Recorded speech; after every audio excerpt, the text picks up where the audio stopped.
Imagine Superman, but he's a walking atomic bomb that could take out an entire city if he got hit too hard.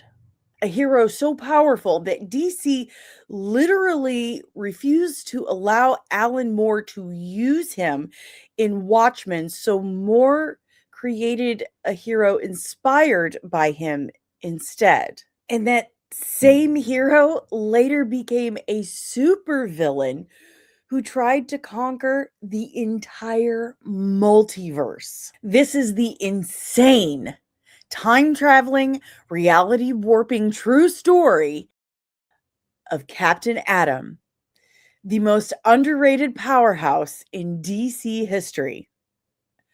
Trust me, you're not ready. Comics and powered by the Red 5 Network. For more, visit red5.io.link.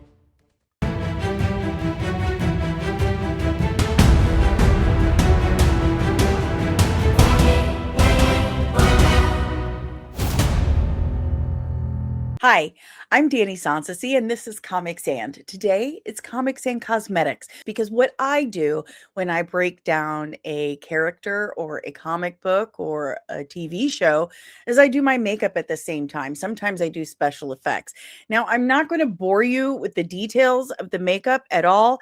I've saved that for the description below. So don't worry about that. It's just a thing I'm doing with my hands while I'm telling you a story. So before we go any further, I need to ask you a very small favor. If you could just hit the like button, subscribe if you are new, and ring that notification bell that lets the algorithm know that you appreciate the hard work I'm putting in here and you'd like to see more of it. So without further ado, let's dive in to Captain Adam. If you're here right now, you've probably never heard the full story before. He started as a Silver Age anti-communist rocket man who later became a Vietnam-era framed soldier fused with alien metal. He led the Justice League, married a terrorist, turned into a multiversal supervillain who destroyed entire universes, got stuck in the Wildstorm universe for a time, carried the end of existence within his body. March 1960, Steve Ditko, the legendary creator of Spider-Man, and writer Joe Gill launched Captain Adam in Charlton Comics. Space Adventures number 33. His name is Alan Adam, an Air Force technician inside an experimental rocket that accidentally launches and explodes in the upper atmosphere. He's completely atomized, then somehow reforms himself on the ground in an atomic-powered being with silvery white hair. Charlton outfitted him in a yellow and red radiation suit to shield everyone from his radioactive powers. He gets short stories in Space Adventures number 33 through 40, number 42, fighting Cold War threats and aliens. Very typical for the Silver Age. Later, they reprint and expand into full-length stories in Strange Suspense Stories, renaming the book Captain Adam by issue number 78 with new villains like Dr. Spectro. He even teams up with Nightshade, and the two clearly have an attraction for each other. Blue Beetle backs him up early on, then Nightshade gets her own feature. Fun fact, fanzines and showcase issues flip his name around, like N. Christopher Adam, John Adam, but DC later locks it in as Nathaniel Christopher Adam, of course, when they buy the character.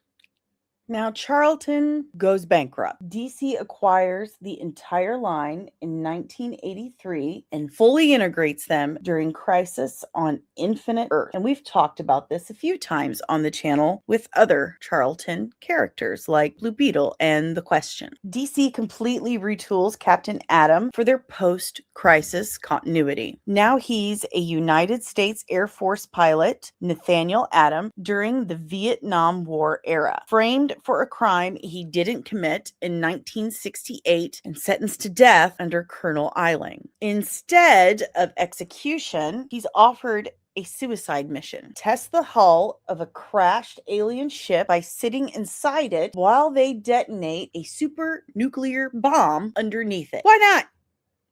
Against all odds, Nathaniel survived, but they don't know. As far as they know, he disappeared. The alien metal, later called Dilistel, melds with his body. The excess energy hurls him nearly 20 years forward in time to 1986. He wakes up in the hands of now General Eiling, who's married to Nathaniel's now deceased wife and has raised his 2 children. The government refuses to honor presidential pardon and blackmails him with the old murder treason charges because, of course, and forces him to become their controlled superhero, codename Captain Adam. They cook up a fake public origin for him and give him the alias Cameron Scott, Air Force intelligence operative. This poor guy, like, already at this point, his life sucks.